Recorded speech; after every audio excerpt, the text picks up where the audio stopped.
Hello and welcome to Sick Notes. My name's Ed Hope. I'm a junior doctor from the UK working in emergency medicine, and on this channel I like to talk about hospitals, the human body and medical diseases in general, explaining them in simple terms. So if that sounds good to you, why not join Nina and I and become one of our lucky subscribers. Today, I thought I'd do a classic Scrubs episode called My Musical from episode 6, season 6. I heard it's an absolute cracker and many of you have asked me and requested for me to have a look at it. I'm not expecting it to be super accurate, so we're just gonna have a light-hearted look, explain more what's happening on screen, maybe get involved in some of the musical numbers, and a chance to share my experiences too. So, let's dive into it. I'm no Superman. Plus, I could hold back her hair. Are you okay, ma'am? How many fingers do you see? Call 911 emergency. I've helped a few members of public while I've been off duty, and coincidentally, one of them happened, because we're looking at this episode, while I was watching a musical. I went to see Singing in the Rain in London's West End, and a lady a few rows in front of me ended up fainting. So while the theatre show was still going on, myself and her boyfriend carried her out into the foyer, and luckily it was just a simple faint, but we just raised her legs in the air and fanned her for a little bit until she was ready to sit up. Why are you singing? Wait, why am I singing? Is there someone here with you? Someone that we could talk to. Okay, so here we have the premise of the show. The patient that's fainted is imagining everyone is singing to her.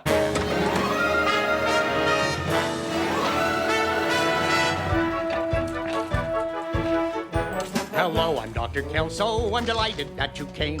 So the doctors say you fainted and you don't know what's to blame. Well, put your mind at ease. There's no ill we can't outsmart. On behalf of all who work here, welcome to Sacred Heart. Bob Kelso is so good. When did he learn to sing like that? I thought he was just a grumpy old doctor. That's Dr. Kelso, the kiss-ass of Sacred Heart. Say you've burned your hand real bad, we'll fix you up with gauze. Perhaps you need your fat sucked out or want a smaller schnoz. Hey! You've caught an STD from some tasty little part. We swear we won't judge you here at Sacred, here at Sacred, here at Sacred Heart.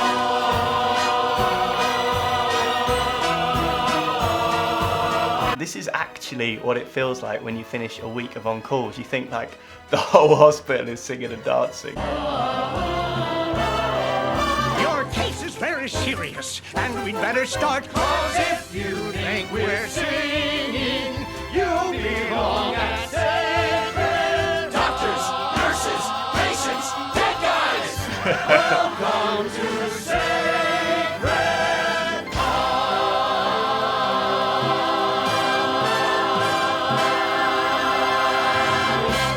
So good. If you think we're singing, you belong at Sacred Heart. Brilliant. So I don't know of a condition that makes you feel like everyone around you is singing, but obviously your whole reality is shaped by your brain. So you can have these bizarre symptoms when a particular part of the brain is affected.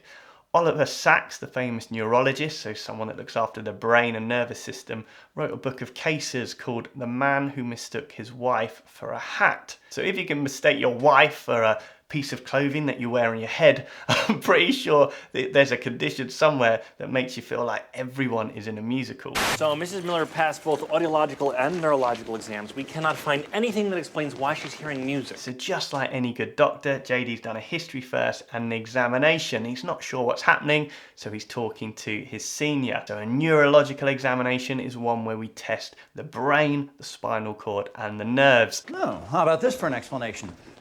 She's cuckoo pants. Cuckoo pants. Dr. Cox is right in his thinking. If we rule out any kind of medical cause, which we'd want to do a few more investigations first actually, then we would think about a kind of psychiatric issue. But clearly we don't use this type of language to describe mental health issues. So if these patient symptoms were caused by a mental health issue, we'd call it a form of psychosis where you don't perceive reality correctly. In this case, a form of auditory hallucination. Psychosis can be present in lots of mental health problems, generally when they're at their extreme end of the spectrum.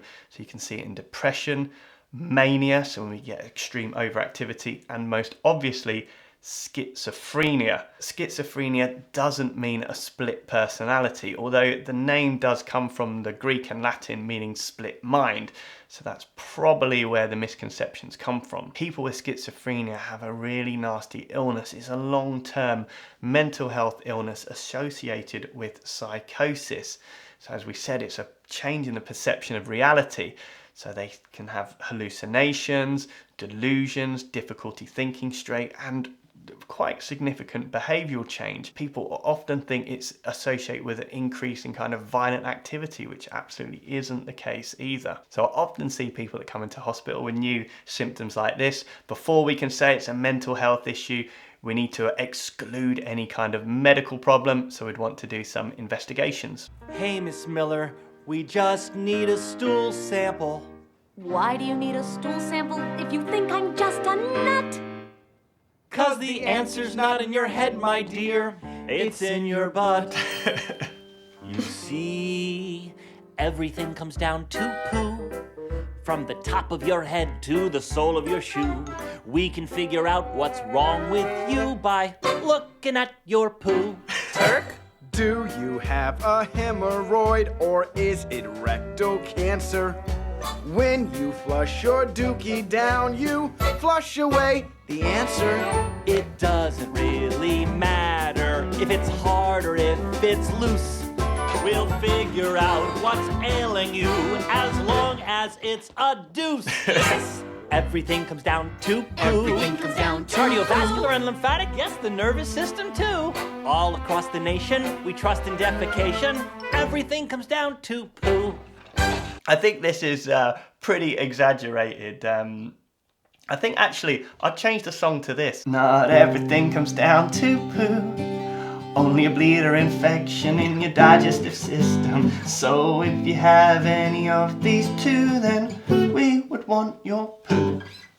My stomach hurts. Check the poo. Sprained my ankle. Check the poo. I was shot. Check the poo. A homeless guy threw poo in my eye. Check the poo. Mine are his. First him, then you. It may sound gross. You may say shush, but we need to see what comes out of your tush. Because everything comes down to poo. Whether it's a tumor or a touch of the flu. Please won't you pinch us off a big fat clue? Our number one test is your number two. If there's no breeze, light a match, please. Everything comes down to doo-doo, doo-doo, doo-doo, doo-doo. Everything comes down to poo. Clearly this is a bit of fun, isn't it? But all the things they're attributing to poo could probably be attributed to blood tests, which would be much more appropriate for this patient. We could find out about anemia and its causes, look for signs of infection or inflammation, as well as the function of the liver, the kidneys, and the thyroid gland as well. All of these things can affect the brain. We are running a test that's a waste of our time, but at least she'll accept that she's medically fine. She'll admit that she's nuts, or I'll have to say snore. Just give her the CAT scan and show her the door. So I disagree with Dr. Cox's approach here. The patient has new symptoms, and as we talked about earlier, we really need to rule out any kind of underlying medical problem before we just assume it's a psychiatric or mental health problem. A CT scan is just the type of imaging that can help us do that. It can help us rule out a stroke or any kind of infective or inflammatory condition of the brain, and also anything compressing the brain. What we'd really worry about there is a brain tumour. While we process your results, we'll take you back to wait. We've got drugs to calm you down so you don't stress about your fate. It's best to know the truth, of that we have no doubt. But you'll have to face the future, when the truth comes out. Oh my god, it's so good. I mean, it's crying out for someone to make a medical West End musical, nicking some of these ideas. I mean, I would definitely go watch it. Look at the temporal lobe. That could be why she's hearing music. The biggest aneurysm I've ever seen. The woman's a time bomb. So just to remind you guys, an aneurysm is a weakness in the blood vessel wall. So over time, that weakness begins to bulge, and the wall therefore becomes thinner. Bulging of the blood vessel means it can compress structures around it, and this totally fits the symptoms because this aneurysm is in the temporal lobe. So one of the 4 lobes of the brain, the temporal lobe is the one on the side of the brain.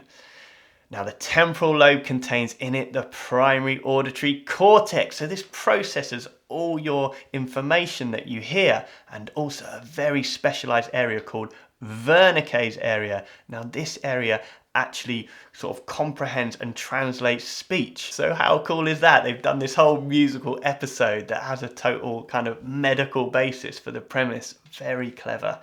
So as Dr. Cox mentioned as well, the patient's now a sort of ticking time bomb. What he means by that is as the blood vessel wall gets bigger, we taught that it also gets thinner. The thinner it gets, the more likely it is to rupture. If an aneurysm ruptures, it's very often catastrophic because the wall's so weak and the blood's under such pressure that it's just not going to stop bleeding on its own. So it can be potentially life-threatening. And sometimes it's easier to hide Then explain our guy love. That's all it is. Guy love. He's mine, I'm his. There's nothing gay about it in our eyes. You ask me about this thing we share, And he tenderly replies. it's guy love. Between two guys. We're closer than the average man and wife. That's why our matching bracelets say Turk and JD. You know I'll stick by you for the rest of my life. You're the only man who's ever been inside of me. Whoa, I just took out his appendix. There's no need to clarify. Oh no. Just let it grow more and more each day. It's like I married my best friend. But in a totally manly way. Let's go! It's guy love. Don't compromise the feeling of some other guy holding up your heart into the sky. I'll be there to care through all the lows. I'll be there to share the highs. It's guy love between two guys. That is absolutely brilliant. They nailed it. Friends forever, we're gonna be friends forever. I'll always be there for you. We're as close as the vena cava and the aorta. We're best friends just like Amoxicillin and clavulanic acid. Tibia, the fibula, the left and right ventricle. A hypodermic needle and a latex tourniquet. Diverticulitis and a Barium Enema. Whoa. Let's rewind that a second. So those things that go well together are too good to miss out on, so let's talk about them quickly. So the vena cava and the aorta are blood vessels that go in and out of the heart. So the vena cava goes into the heart, supplying blood from the whole body. And the aorta is the main blood vessel that takes blood from the heart and sends it around the body. So they go very well together. Amoxicillin and clavulanic acid, they work together in an antibiotic. So here's our antibiotic and here's our bacteria. As you can see, our bacteria has a cell wall. Now the amoxicillin is a penicillin type antibiotic. That means it has a molecule in it that helps break down the cell wall, the bacteria. That's how it manages to help your body fight the bacteria. The bacteria isn't going to take this lying down though, and it can develop resistance in the form of a chemical it produces that can attack the penicillin molecule, meaning it won't work on the bacteria. That's where clavulanic acid comes in. So we add in clavulanic acid because this breaks down the molecule that the bacteria produce. So we're sort of one step ahead of them. Therefore, clavulanic acid and amoxicillin together we call co-amoxiclav or augmentin, and they work on more bacteria because they work on ones that are resistant as well. So these two, as Scrubs say, work very well together. We then have the tibia and the fibula, so they're the bones of the leg. The tibia is our shin bone, and the bone just to the lateral side of it, so on the outside, is the fibula. And you can feel both of these bones if you feel your ankle bone. So those two knobbly bits called the malleolus at the bottom of the ankle, that's your tibia, the bottom of the tibia, and the fibula. Good partners together. So the left and right ventricle, they're the main chambers of the heart. So the heart is made up of 4 chambers. 2 atria at the top, and 2 ventricles at the bottom. The atria collect the blood and the ventricles send the blood either the right side to the lungs or the left side around the whole body. So the ventricle are the real powerhouses of the heart, and obviously they must have to work very well together. So a hypodermic needle and a latex tourniquet.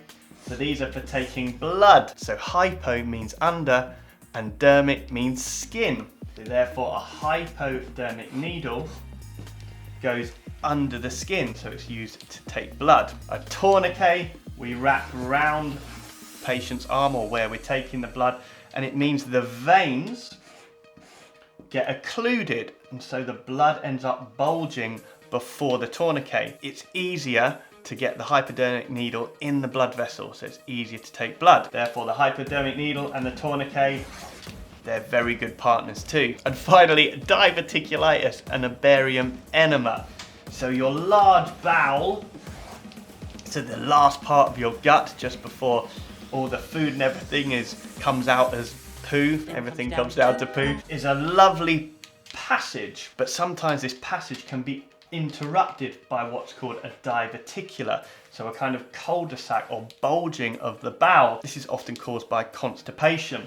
Now our normal passage of food and feces through the gut is now interrupted. Some of the food and fecal matter can get stuck in this outpouching. Because there's lots of bacteria in the gut, the bacteria can proliferate and cause inflammation. This is what we call diverticulitis. Not really used so much nowadays. We can investigate that using a barium enema. So barium is a radio-opaque dye, which means it appears white when we take an X-ray. So it's good if we introduce it into areas to see the structure of that area. And an enema means something we put up the back passage, something that goes up the bottom. So if we put the barium up the back passage, it will coat the bowel, so that when we take an X-ray, we can look for these outpouchings. Doesn't tend to be used so much nowadays. We tend to do a CT scan. We're as close as The vena cava and the aorta. we're best friends, just like Amoxicillin and clavulanic acid. The tibia, the fibula, the left and right ventricle. A hypodermic needle and a latex tourniquet. Diverticulitis and a barium enema. The vena cava and the aorta. Amoxicillin and clavulanic acid. The tibia, the fibula, the left and right ventricle. A hypodermic needle and a latex tourniquet. I'm going to be okay. That's what's going to happen. Everything's okay. Everything's okay. We will never leave you. Right here we will stay. Plan for tomorrow. 'Cause we swear to you, you're going to be okay. we hope.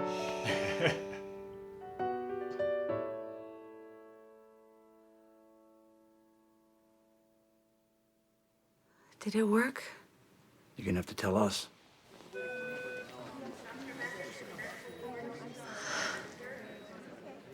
Thank you. By the way, who's the best singer? you know, like in your head. What an absolutely brilliant episode of Scrubs. I think it's my favourite so far, actually. The way it's a musical, but it's tied to the fact the patient has a dysfunction in the temporal lobe is just absolutely genius. And all the cast deliver amazing performances. They're obviously very versatile actors, aren't they? And within that as well, we still have the heart of Scrubs, so the storytelling is still there and showing the relationships of the patients and the doctors and giving a little bit of an insight into medicine as well. Can't fault it, it was absolutely brilliant. So it just leaves me to say, if you've enjoyed this and want to see more medical dramas, I've done some other episodes of Scrubs and some other medical shows as well that you may enjoy. Thank you so much for watching and everyone that's subscribed, and I love the fact that you guys share these videos and comment on the videos. I appreciate it a lot. So onwards and upwards, we'll see how far we get, shall we? So until next time, thank you very much for watching and I'll see you soon.